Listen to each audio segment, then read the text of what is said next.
These are a little bit frustrating, the language families of the Middle East. So I said in the last video where we did language families of Asia, I was going to take the Middle East out of that just because it's a bit, I guess you could say it's a little bit different to the rest of Asia. That's not strictly true. I just wanted to kind of put it in its own video because I find it a really interesting place in the world, and I just wanted to give it its own video to talk about how it's kind of an interesting connection between Europe, Asia, and Africa as far as languages go. So let's get into it. 493 million people considered to live in the Middle East.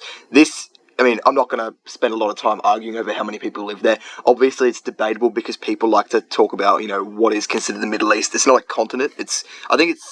I don't even know if it's called a subcontinent. It's just a geopolitical region. So on this map, I've got the Middle East is between Turkey as the northmost point, Egypt as the furthest into Africa it goes, obviously the Arabian Peninsula, nobody's arguing with that, and Iran as the farthest east it's going to go. Some people would say Pakistan is part of the Middle East, or even, I don't know if anyone would go further than that actually. But yeah, I'm just going to go with that geopolitical area. If you want to Google all the populations of those countries and add them together and it's not 493 million, I don't care. So that's just, it's a rough area. But just getting into it, the three biggest language families include Afroasiatic, which is something we haven't talked about yet. Actually, I've mentioned it, but we're going to have to go into that one. Indo-European, which I've done a video on, and Turkic, which is not one of the 6 major language families, but it is quite a big one as well. So we'll definitely talk about that. Of these 60 plus languages spoken throughout MENA, which is the Middle East and North Africa, so technically MENA is also, you can't see it on this map, but to the west of Egypt, there's a few other countries included, like Morocco. Those are the 60 plus languages it's including, so potentially not all of them are spoken actually in the Middle East, but that's just what we're going with. The 7 official languages are Arabic, Hebrew, Persian, Turkish, Kurdish, Greek, and English. What official languages means is, like in Australia, for example, the official language is English. So it's just the language of that country. Some countries have more than one official language. India, I believe, has 22. There might even be countries with more than that, but generally it's either one or a couple. So those are the 7 official languages you generally find throughout the Middle East, and we're going to go into them all and explain them all. You probably might not have thought English was there, but I'll explain later, I promise. So Arabic is the lingua franca of the Middle East, basically meaning it is the language is the most common, just like English is the lingua franca of the Anglo-American or the Western world. The reason Arabic is this language is pretty obvious. It's the language of the Quran, the language of Islam, and it's just, which is the dominant religion in the Middle East. If you didn't know that, I don't know where you've been, but yeah, that's basically why Arabic is so important in the Middle East, and a lot of other languages, tons of other languages use the same rough script as Arabic, roughly, not always identical. Like Persian is a little bit modified. I believe it has 4 extra letters and maybe a couple of other changes. But yeah, a lot of languages do use the same alphabet as Arabic. But yeah, so Arabic and Hebrew are of the same branch of Afro-Asiatic languages. I'll put that, I believe, on the next slide. And then Persian, Kurdish, Greek, and English are Indo-European. I have already talked about Indo-European languages a lot in my languages of Europe video, but I will go into it a little bit just to explain how that works, because you might be surprised to see Persian and Kurdish as European kind of languages, but I'll explain. And Turkish is a Turkic language, which I will also explain. So, as far as Afro-Asiatic languages, the Afro-Asiatic language family, goes, I haven't mentioned this giant language family yet, but I will now. It is the 4th biggest language family worldwide. So Indo-European is obviously the biggest. Sino-Tibetan is the 2nd biggest. That's in Asia. We've already talked about those 2. I haven't mentioned, you might be wondering what NC is. That's the Niger-Congo language family, which is the 3rd biggest. Obviously, that's throughout Africa mostly, which I will talk about in my next video, which will be languages of Africa. But the 4th biggest is Afro-Asiatic. So we're going straight to 4th, and that has over 250 million speakers of 250 plus languages, and it's mostly spoken throughout North Africa, Sub-Saharan Africa, and the Middle East. Obviously, we're going to be focusing on the Middle East, and as you can imagine, I might have to talk a little bit about this family in my Africa video, but it is what it is. I'm going to mostly talk about it in here. So Afro-Asiatic languages have 6 branches. Semitic, which is probably what we're going to focus most on in this one. It is what we're going to focus most on. So you've got Arabic, Hebrew, Amharic, Aramaic, Tigrinya, and Maltese.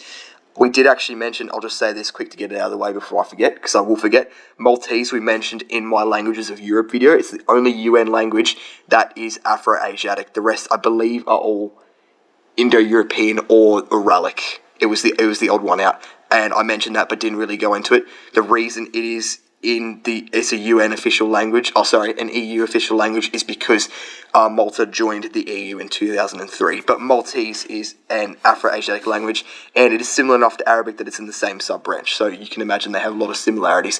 Aramaic, I have heard of. It's meant to be a very old language with a lot of connections to religion, and I haven't heard of Amharic, Tigrinya, or Tigre, but if you want to look into them, I'm sure you can. I'll put some links in the description for a bunch of different things I'm talking about.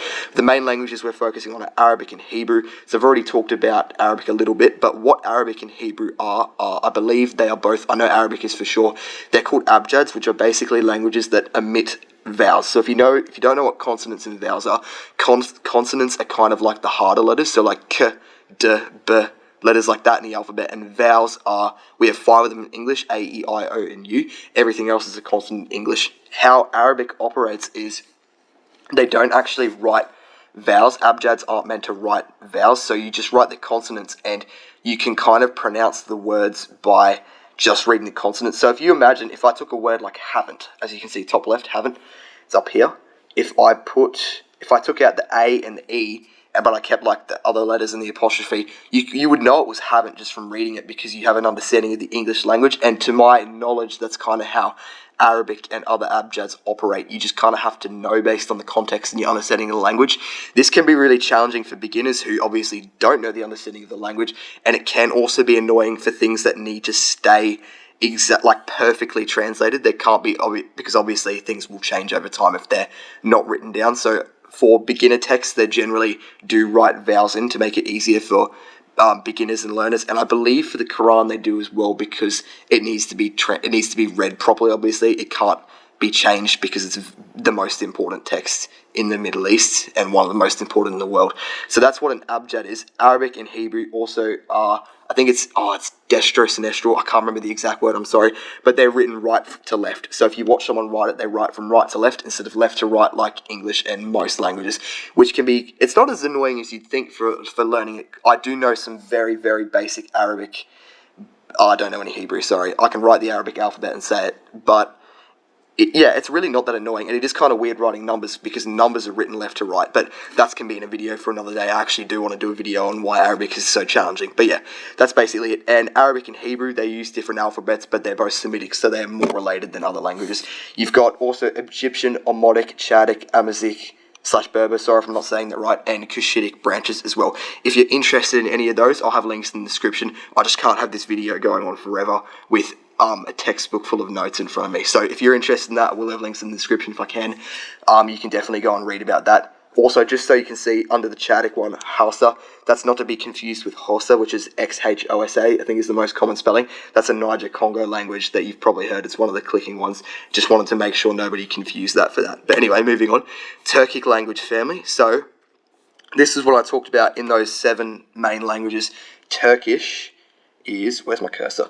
Turkish there is not in one of the major language families. It's in its own smaller family called the Turkic language family, which is over 35 documented languages, the most spoken of which is obviously Turkish. I think it's like more than 60% of people that speak a Turkic language speak Turkish. And it is spoken largely in the Caucasus, which on the map, which I'll bring back here, the Caucasus is kind of, do you see where Turkey is here? And you see those kind of grey countries that aren't coloured in? They're not in the Middle East, but going up there is the Caucasus, so it's kind of between the Black Sea and the Caspian Sea. That's my understanding of them. That's mostly where Turkic languages are spoken, and a little bit in Central Asia as well, which is, if you see Iran, see above Iran where Turkmenistan is, kind of like the stands over there is Central Asia. So you probably need to look at a proper map, but that's just the best I can do with the map I put in the PowerPoint slide. But yeah, some other languages include Uzbek, so I've got the Uzbekistani flag, Azerbaijani in Azerbaijan, that's that flag, Uyghur, I don't know how to say that, I'm sorry. I'm not exactly sure where that is spoken, presumably in this region, but I don't know the country. Kazakh, which is spoken in Kazakhstan, that's their flag. Tatar, which I have heard of, but I don't know a lot about, and Kyrgyz, which is spoken in Kyrgyzstan, and obviously plenty of other languages, because I said 35, but I'm not going to list them all. And obviously it's not transcontinental like Indo-European or some of the bigger families, but 170 to 200 million people do speak it, so it's not the 3.3 billion behemoth of Indo-European, but it's still quite a big family, although it's not considered one of the 6 major families. I'm not sure why, but yeah, that's just something you can do further reading on if you want, and I'm sure I'll learn. Yeah. So Indo-European languages in the Middle East. I know I said to try and keep it brief. This probably has more words on it than any other slide, but I'm just going to smash through it. So already talked about this, but I'm just going to mention this stuff really quickly. Persian and Kurdish are Indo-Iranian languages. So they are part of the Indo-European family and of the Indo-Iranian branch, and they're written with a modified Arabic script. So if you were a white English speaker, for example, and you had no knowledge of any other language, and you saw Persian or Kurdish, you'd probably just assume it was Arabic, because that's kind of how we operate. Just like if you saw a lot of Asian languages, you might assume they're Chinese, not with like Japanese or Korean, obviously, because we're cultured enough to know that that's not Chinese, but you get the picture, right?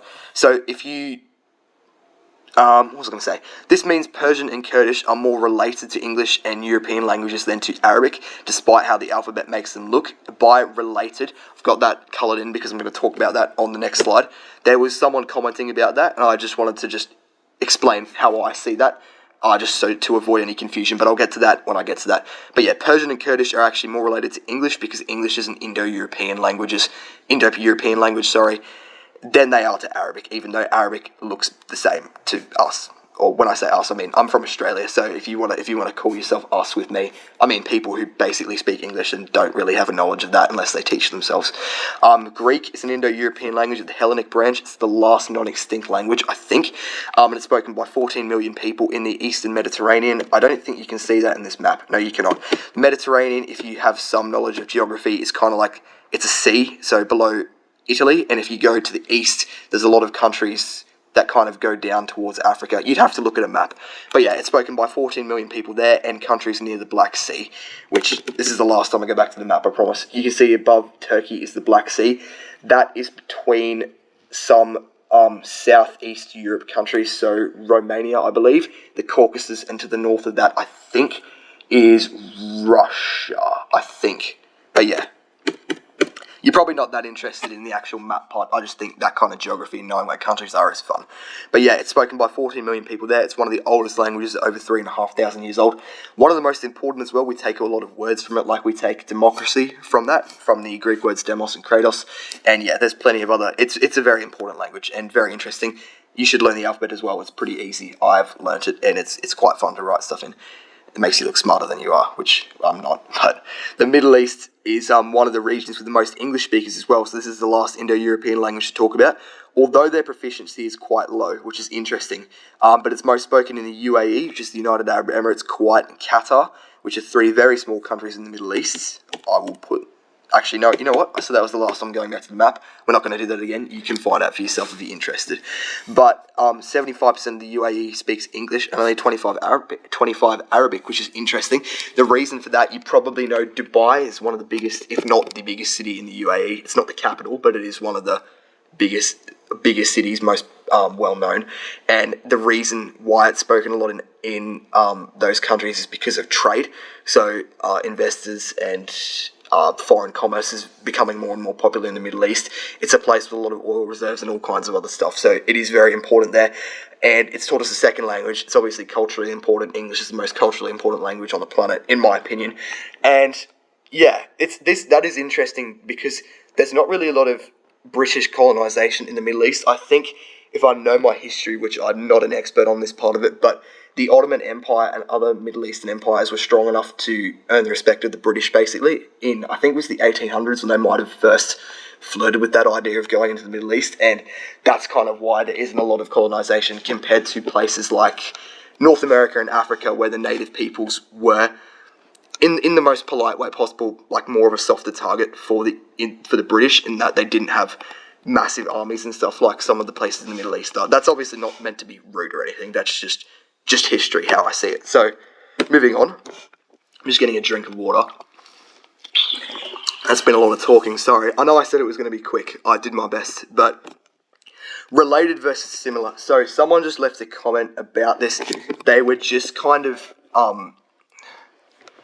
a few people actually. It was just a little bit of confusion between how languages are more related, even though they don't look like it, than other languages that you'd think they would be more related to. So the way I see this is related and similar are not the same thing.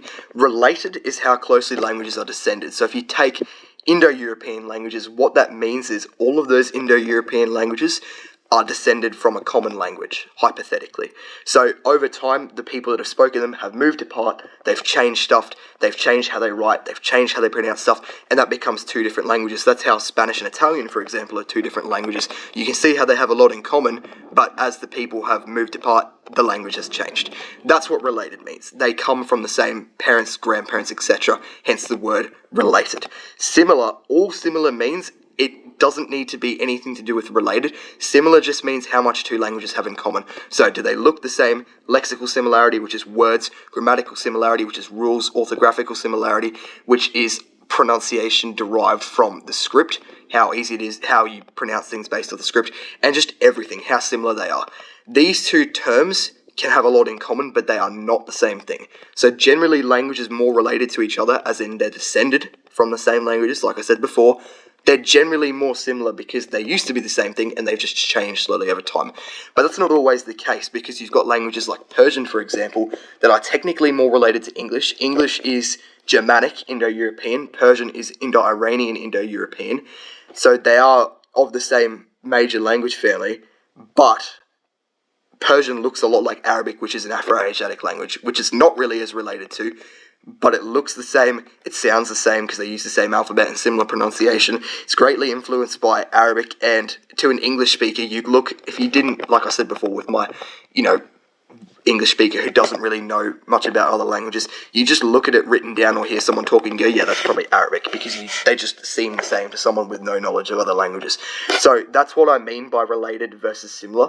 It's not meant to be ignorant or anything, but it's just kind of, some people, I think the question was, Persian is more related to Swedish, someone said, than to Arabic, which is technically true as far as the language model goes. Oh, it might have been Finnish was involved. Doesn't matter. It's technically true as far as the language model goes, but similarity, that's your opinion, how similar they are. How similar you find them as far as words and rules go. I don't know enough about all four languages involved in that comment to make a proper estimate as far as what's similar, but I can tell you what's related, and that's, Persian is more related to English than it is to Arabic, or English is more related to Swedish than it is to Finnish, or whatever it was. But yeah, that's basically my understanding of it. You're welcome to talk about it in the comments or come up with your own opinion, but that's basically how I see it. That's how it was explained to me. So just to close, the Middle East is one of the most culturally significant and influential parts of the world, and an understanding of its languages is essential in understanding history, religion, and much more. And I think it's just really interesting. It's one of my favourite places to study. That flag, as always, is completely unofficial. I just found it on the internet. I think someone posted it from Reddit as a flag for a fictional African country or Afroasiatic language, and I'm just going to put a flag I find in that looks cool in every video. I've done it so far, so I'm going to commit to it. But if you are looking to learn a language, for those looking to learn a language, there's a link in the description to my website, Head of State Language Learning. It is completely free. There is no cost, there is no sign up, you don't have to do anything, you just use it. So it's designed to combat every language learning problem you could have. It's got I'm just going to say all of the languages you would want to learn, and it's got resources for all of them. So if you're stuck and you're starting out and you don't know what to do, you click on the language you want to do, say it's French or whatever, and it'll have the list of things you need to learn in the order you need to learn them. So the first thing it'll have is maybe just an explanation for how the language works. If you're a little bit confused, you could click on that link and just read a little bit about how it works, and it'll make you feel, oh, it's not that hard, and it will explain some of the things about it. And then you just go through, you do each link in order, and then hypothetically, once you finish them all, you'll have learnt the language basically. So yeah, it's completely free. It is still being built at the moment, so you can't actually use it properly yet, but you can have a look around at it and see it. I've designed it on my own, so please be nice to me, because I've done my best, I promise. But yeah, if you could like and subscribe, I'd really appreciate that. We're a small channel, but it does help, and it makes me feel good about all the hours I'm investing into this for free. But yeah, thank you guys for listening, and I hope you enjoyed that and learnt a lot.